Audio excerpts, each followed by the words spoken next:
오늘 이 새벽에 하나님께서 저희에게 주신 말씀은 시편 37편 27절부터 40절까지의 말씀입니다. 시편 37편 27절부터 40절까지의 말씀, 우리 함께 교독하도록 하겠습니다. 27절 말씀 제가 먼저 읽겠습니다.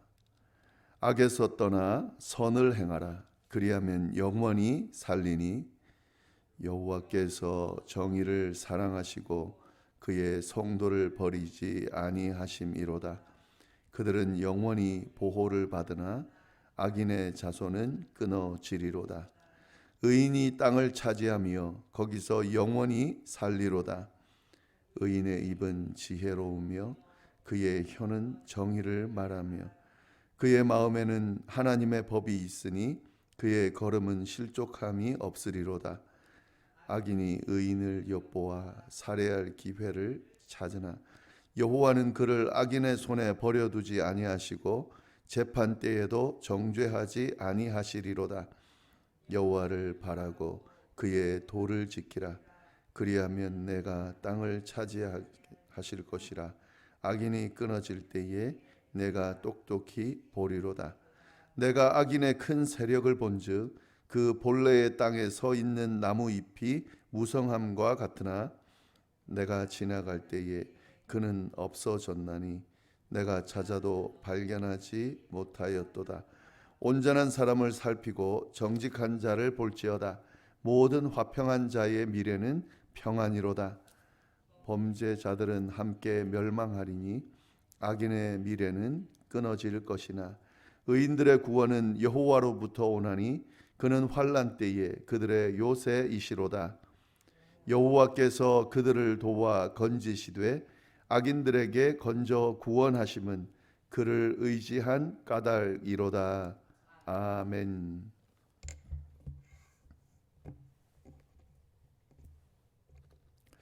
네, 오늘 시편 37편 말씀인데 이 37편 말씀은 전체 내용이 악인이 득세하는 세상에서 어떻게 하나님의 백성으로 살아갈 수 있는가에 대한 교훈을 담고 있습니다.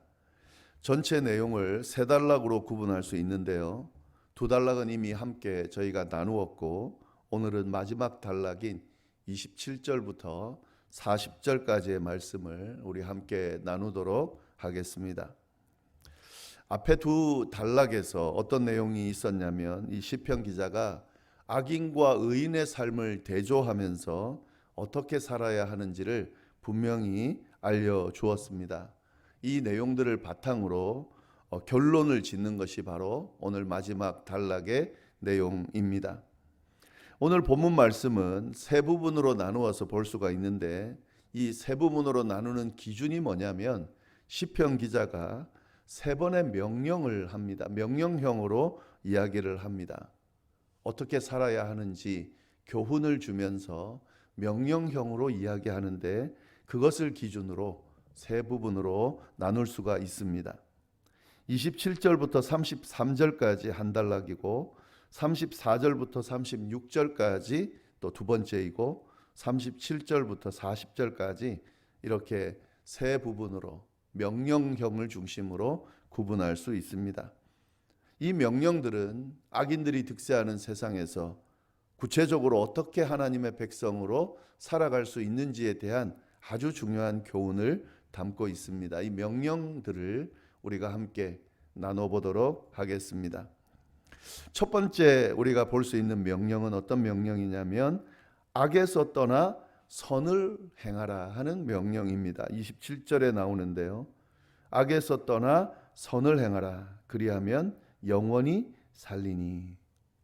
시편 기자는 악에서 떠나 선을 행할 것을 명령하고 있습니다. 그리고 이 명령에 순종하면은 어떤 결과가 나오는지를 분명히 하고 있습니다. 악에서 떠나 선을 행하면 그리하면 영원히 살 것이다. 악에서 떠나 선을 행하는 삶을 살면 영원히 살 수 있습니다.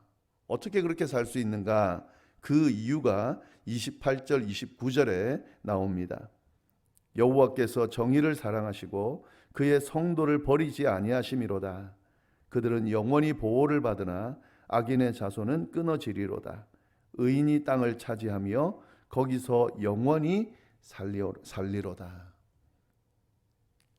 선을 행하며 살면 영원히 살 수 있는데 그 이유는 여호와께서 정의를 사랑하시는 고로 그의 성도, 즉 선을 행하는 삶을 사는 의인들을 버리지 않으시고 영원히 보호하시기 때문이다 하는 거죠. 그래서 의인들이 땅을 차지하고 영원히 살게 될 것이다 하는 거죠.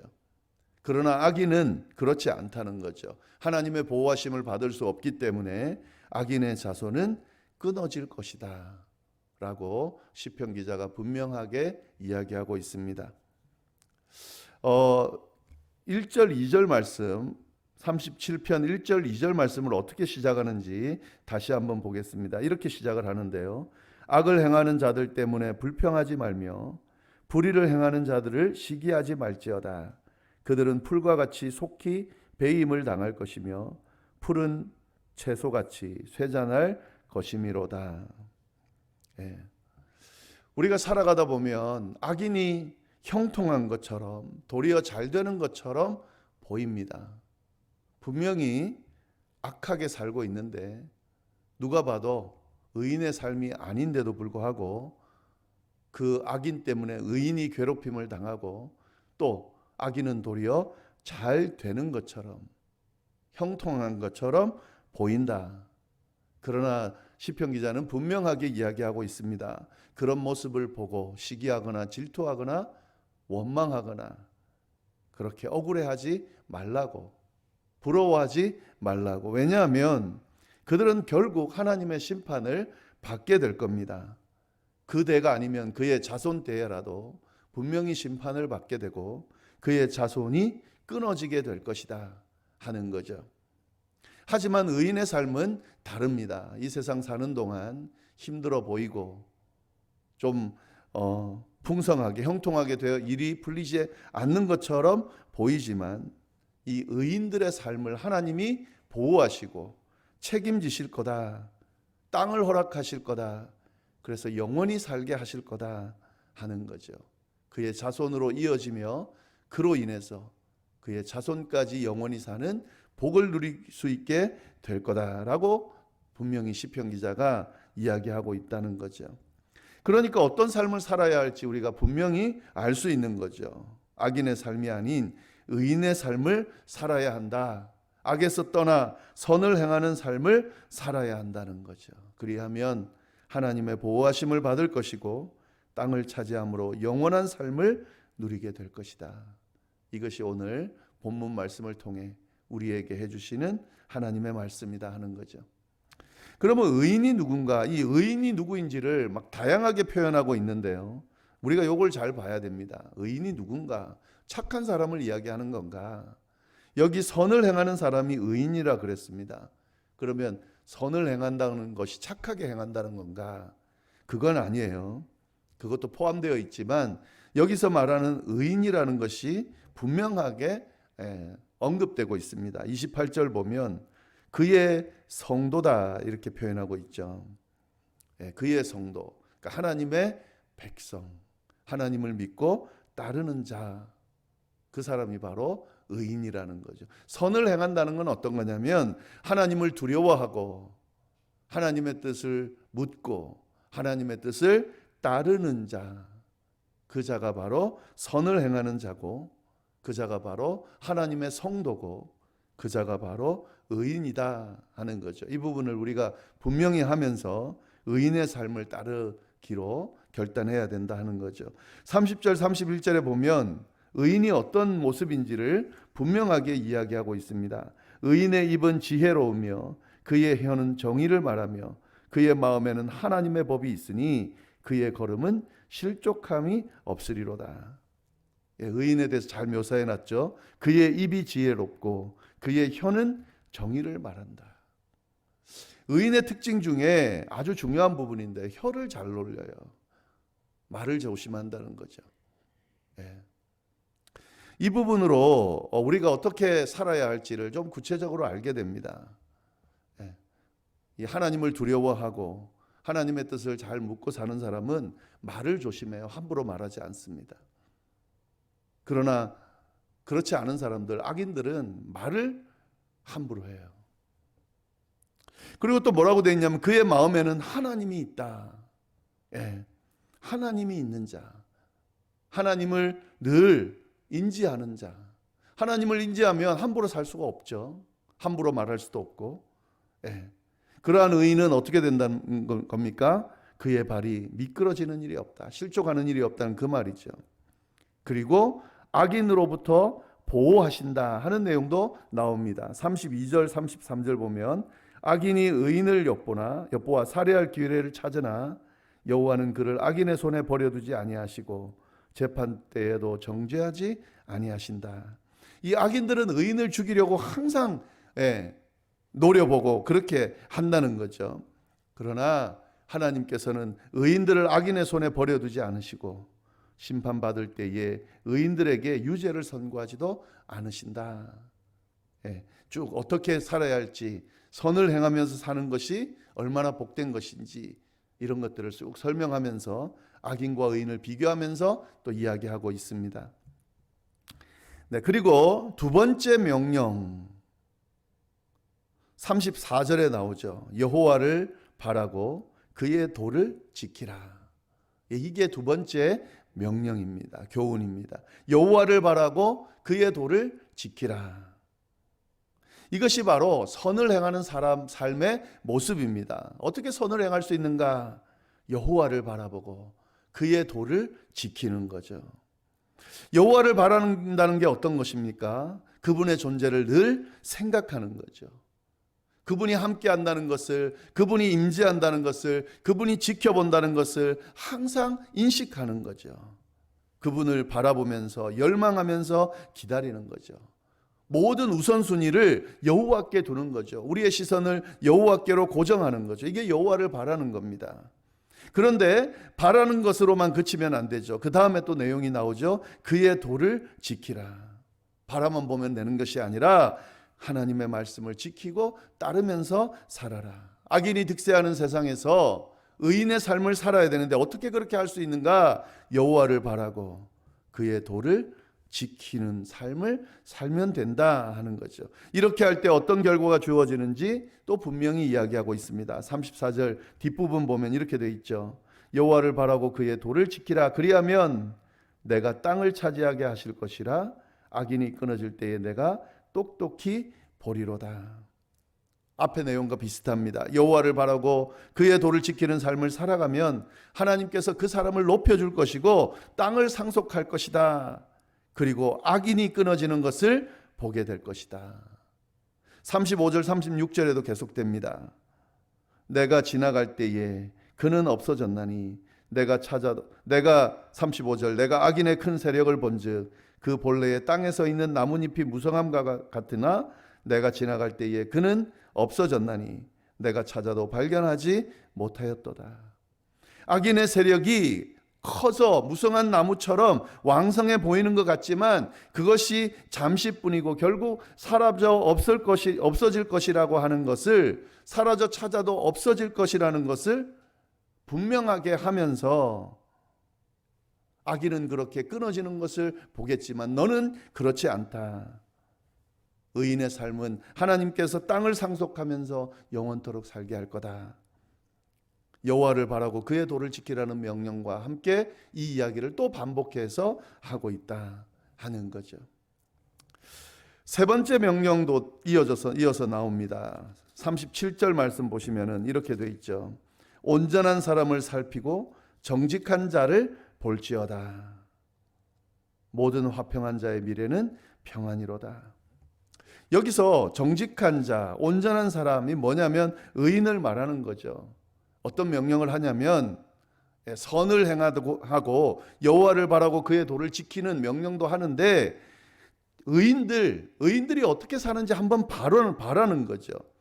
온전한 사람, 정직한 자가 어떤 결론을 맺게 되는지를 좀 유심히 보라는 거죠.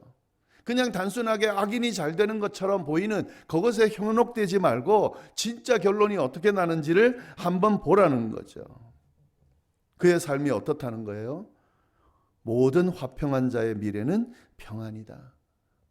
의인의 마지막은 평안으로 끝난다 하는 거죠. 평안한 삶을 살다가 평안으로 끝나는 그 의인들의 삶을 잘 보라는 거죠.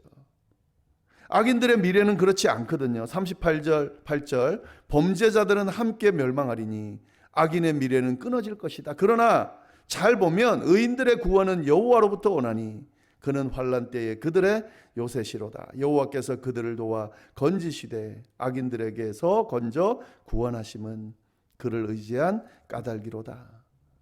의인들의 삶을 잘 들여다보면 그들의 결국이 어떤지를 우리가 보게 됩니다. 세상 사는 동안 악인들과 비교해서 마치 더 고생하는 것 같고 악인들은 형통한 것처럼 보이지만 나중에 결국을 잘 보면 그렇지가 않습니다. 그 다음 자손들을 보면 그렇지가 않습니다.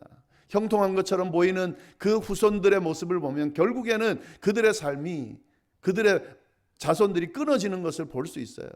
그에 대한 대가를 치르는 것을 볼 수 있습니다. 그러나 의인들의 삶은 아니에요. 그의 후손들이 잘 되는 것을 볼 수 있습니다. 단순하게 잘 되는 의미가 아니라 영원을 바라보고 영원한 삶으로 이어지는 그 길로 의인의 길은 가게 되는 거죠. 그걸 잘 보고 내가 의인의 삶을 살 것인가 악인의 삶을 살 것인가 잘 판단하라고 이 시편 기자는 이 명령을 통해서 교훈하고 있다 하는 거죠. 하나님께서는 의인들을 돕고 악인들의 손에서 건져낼 겁니다. 왜냐하면 그들이 하나님을 믿고 따르기 때문에 그렇습니다.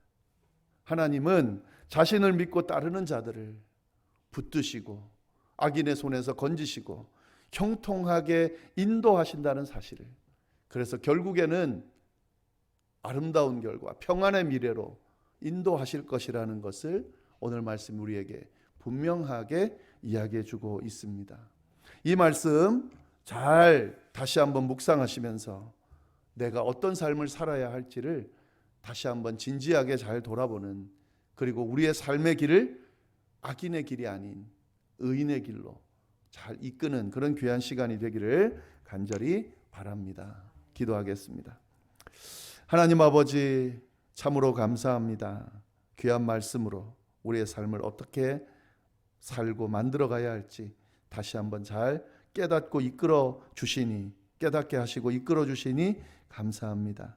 하나님 말씀처럼 우리의 삶이 의인의 삶, 하나님을 따르는 삶, 하나님을 마음에 두는 삶, 정직한 자의 삶, 선한 자의 삶, 선을 행하는 자의 삶, 그 삶을 사는 우리 모두가 될 수 있도록, 그래서 그로 인해 주어지는 결과를 평안의 미래로, 형통한 미래로, 우리의 자손까지 영원히 이어지는 미래로 그렇게 연결되는 것을 우리가 다 함께 경험하고 그 열매들을 얻게 되는 결과가 주어질 수 있도록 인도하여 주옵소서. 악인의 형통을 생각하면서 너무 부러워하거나 안타까워하거나 억울해하지 않게 하여 주시고, 결국 하나님이 그들을 분명히 심판하실 것이라는 사실을 하나님께 맡기고 믿고 우리는 의인의 삶을, 하나님과 동행하는 삶을 살아갈 수 있도록 주여 역사하여 주옵소서. 하나님, 이어서 기도하는 내용들이 있습니다. 중보하며 기도하는 내용, 또 개인적인 간구를 놓고 하나님 앞에 토로하며 기도하는 내용들이 있을 텐데 그 내용들 하나님 하나도 외면하지 마시고 들으시고 응답해 주시기를 간절히 바랍니다. 그래서 하나님께서 우리의 기도를 들으시고 응답하신다는 사실을 경험하고 입으로 간증할 수 있게 되도록 주여 역사하여 주옵소서. 함께하여 주시리라 믿고 모든 말씀을 살아계신 예수님의 이름으로 기도드립니다. 아멘.